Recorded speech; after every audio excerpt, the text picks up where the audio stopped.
அனைவருக்கும் வணக்கம் நண்பர்களே. இன்னைக்கு நம்ம உற்சாக நியூஸ் சேனல்ல நம்ம பதிவில் தொடர்ந்து எதை பற்றி பார்க்க போறோம்னா, மேல்மருவத்தூர் அம்மனுக்கு மாலை அணிந்து செல்லக்கூடிய பக்தர்களின் எண்ணிக்கை அதிகமாயிட்டே வருதுங்க. இந்த நேரத்தில் பார்த்தீங்கன்னா நீங்கள் மாலை அணியக்கூடிய நபராக இருந்தீங்கன்னா இந்த விரத நாட்களில் எப்படி இருக்கணும், இருமுடி கட்டும்போது என்ன விஷயங்களை பின்பற்றுன்னு தெரிஞ்சுக்கலாங்க. இந்த பதிவு ரொம்ப பயனுள்ளதாக இருக்கும். மேலும் நீங்கள் புதியவராக இருந்தீங்கன்னா மறக்காம சேனலை சப்ஸ்கிரைப் பண்ணிட்டு கூடவே இருக்க பெல் பட்டனை கிளிக் பண்ணிக்கோங்க. நண்பர்களே, வீடியோக்குள்ள போகலாம். பெண்கள் முதல் சிறியவங்க பெரியவங்கன்னு அனைவருமே பார்த்தீங்கன்னா பயபக்தியோடு மாலை அணிந்து செல்லக்கூடிய ஆதிபராசக்தி அம்மன் கோவில் பார்த்தீங்கன்னா மேல்மருவத்தூர்ல அமைந்திருக்கு. இந்த ஆலயத்தில் பார்த்தீங்கன்னா நூற்றுக்கணக்கான அம்மன் கோவில்கள் இருந்தாலுமே ஆதிபராசக்தி தான் அனைவருக்கும் நினைவுக்கு வரக்கூடிய தலம் தாங்க இந்த மேல்மருவத்தூர் ஆலயம். அதே போல் சென்னையை சுற்றி முக்கிய கோவில்கள் இருந்தாலுமே முதல்ல மேல்மருவத்தூர் தான் சொல்லுவாங்க. தமிழகத்தில் இல்லைங்க, பல பகுதிகளிலும் நாடுகளில் இருந்து லட்சக்கணக்கான பக்தர்கள் மாலை அணிந்து செல்லக்கூடிய சித்தர் பீடத்திற்கு வந்து வழிபட வண்ணமே இருக்காங்களா. இப்போதைக்கு தன்னை வணங்கக்கூடிய பக்தர்களுடைய வாழ்க்கையில் ஆதிபராசக்தி பல அற்புதங்களை நிகழ்த்தியதாகவும் சொல்லப்படுதுங்க. மேலும் இந்த ஆலயத்தில் பார்த்தீங்கன்னா சாமானிய மனிதர்கள் அதிக அளவில் வந்து வழிபட்டு செல்வது தனி சிறப்புனே சொல்லலாம். இங்கே யார் வேண்டுமானாலும் பார்த்தீங்கன்னா அம்மனுக்காக பூஜையோ அபிஷேகம் செய்யலான்னு வழிபடலான்னு சபரிமலை போல தாங்க இங்குமே கோவிலில் மாலை அணிந்து கொண்டு இருமுடி கட்டி வந்து வழிபடக்கூடிய முக்கிய வழிபாடு முறையாக இருக்குது.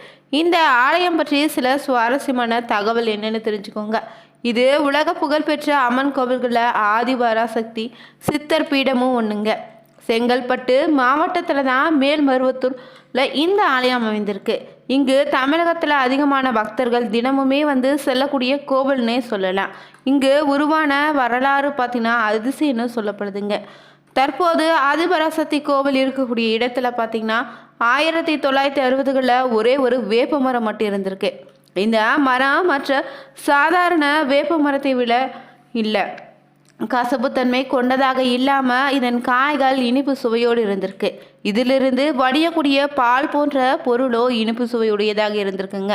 இதனால் இந்த பகுதியில் இருந்த மக்களும் அனைவருமே போகும்போதெல்லாம் ரொம்ப ஆச்சரியத்தோடு பார்த்து சென்றிருக்காங்க. அந்த கனிகளையும் சாப்பிட்டு வந்திருக்காங்க. இதனால் இன்னொரு அதிசயன்னு ஒன்றும் சொல்ல முடியாத அளவுக்கு பார்த்திங்கன்னா இந்த விஷயம் என்ன நடந்திருக்குன்னா, இங்கு காய்கனிகளை சாப்பிட்ட பக்தர்களுக்கு வந்து நோய்கள் குணமடைய தொடங்கியிருக்கு. இதனால் இந்த அதிசய வேப்பமரம் பற்றிய தகவலும் மற்ற இடங்களுக்கு பரவ தொடங்கியிருக்குதுங்க.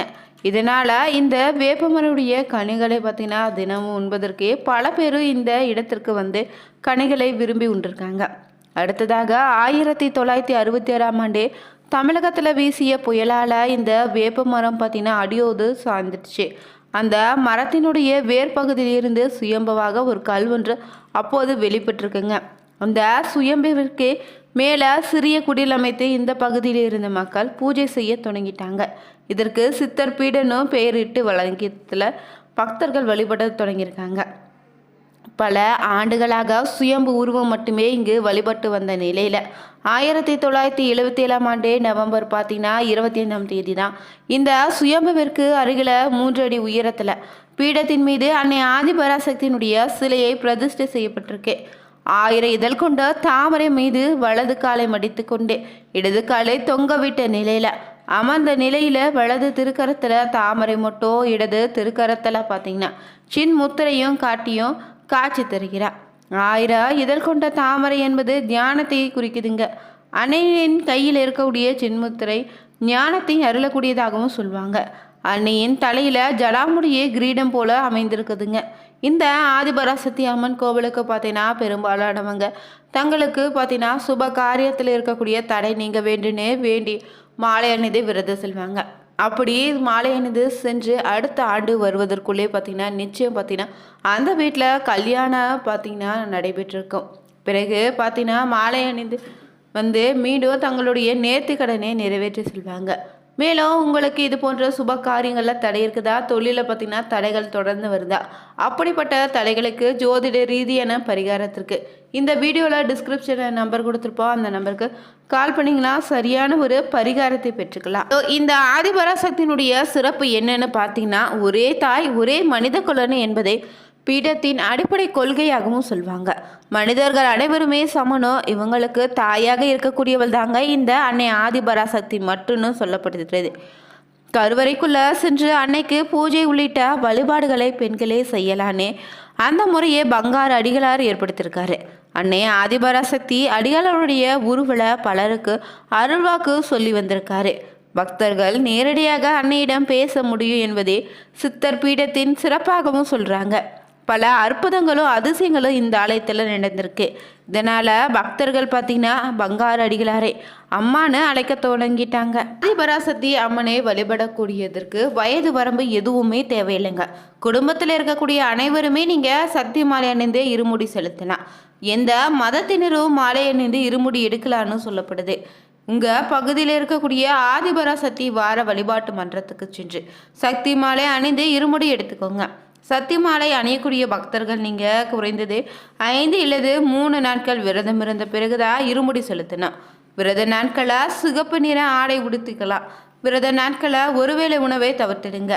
அதே போல் காலை மாலை என 2 நேரத்திலும் நீராடி தான் அன்னையை வழிபட வேண்டும். விரத நாட்களை நீங்கள் லாகிரி போன்ற போதை வாஸ்துக்களை தவிர்த்திடுங்க. உறங்கும்போது வழக்கமாக படுக்கை வசதிகளை தவிர்த்து செவ்வாடை இல்லைனா மஞ்சள் ஆடை விரித்து அதன் மேலே உறங்கணும். டிவி சினிமா கேளிக்கை நிகழ்ச்சிகளை தவிர்த்து பார்த்தீங்கன்னா அன்னையே மனதார நினைத்து கொண்டு அன்னையின் திருநாமத்தை நினைவில் நிறுத்தபடியே இருக்கணுங்க. 9 முறை இருமுடி செலுத்தியவங்க மஞ்சள் தவிர்த்து சிகப்பு கலந்த ஆரஞ்சு நிறத்தில் இருக்கக்கூடிய ஆடைகளை அணிந்து இருமுடி எடுத்து வர வேண்டும். சக்தி மாலையை அணிந்து கொள்ளக்கூடிய நபர்கள் அனைவருமே நீங்கள் பார்த்தீங்கன்னா இருமுடியை கட்டே தயாராக வச்சுக்கோங்க. இருமுடி கட்டும் பணியில் இருக்கக்கூடிய தொண்டர்களுடைய மடியின் மீது செவ்வாடை விரித்து அதன் மேலே இருமுடி வைத்து பையில் உள்ள பகுதியில் இருபுறமே முறையாக நீங்கள் மைய பகுதியில் மஞ்சள் குங்குமம் பொட்டு வச்சு பின்புறம் மைய பகுதியிலும் மஞ்சள் குங்குமம் பொட்டு வைக்கணும். அதில் அபிஷேக பொருட்களை ஒரு பையில் வச்சு அதன் வாயை முடிச்சிடணும். பின்னர் அரிசியை மற்றொரு பகுதி பையில் வைத்து அதன் வாயை முடிச்சிட்டு 2 முடிச்சிற்கும் மஞ்சள் குங்குமம் பொட்டு வச்சிடுங்க. இந்த இருமுடியில் பையில் வைக்கக்கூடிய பொருட்கள் என்னென்னு பார்த்தீங்கன்னா மஞ்சத்தூள், குங்குமம், சந்தனம், தேங்காய், கற்கண்டு மற்றும் கற்பூர எலுமிச்சை பழங்க. பின்முடியில் பச்சரிசி 1 கிலோ எடுத்து வச்சுக்கோங்க. சக்தி மாலை அணிந்து கொள்ளக்கூடிய நபர்கள் நீங்கள் செவ்வாடையுடன் அன்னை ஆதிபராசக்தியின் திருவுருவ படத்திற்கு முன்னாடி அமர்ந்து கூட்டு வழிபாடு நடத்தினோம்.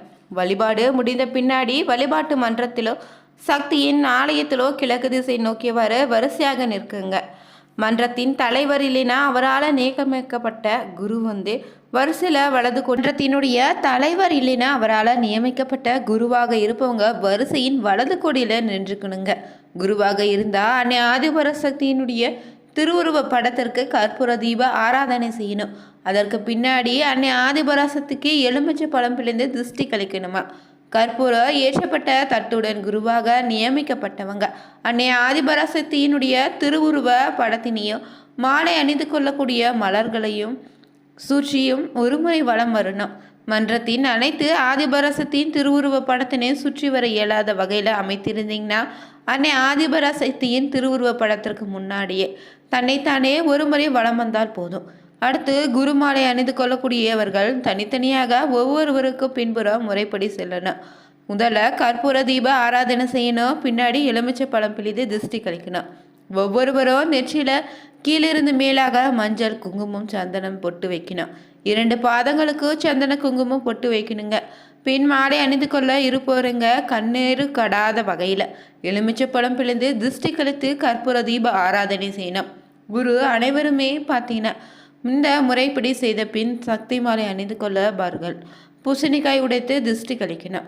குரு அன்னை ஆதிபராசக்தியின் திருவுருவ படத்திற்கு வலதுபுறமாக வந்து அன்னை ஆதிபராசக்தியினுடைய நோக்கிற்குடைய திசை நோக்கி நிற்கணுங்க.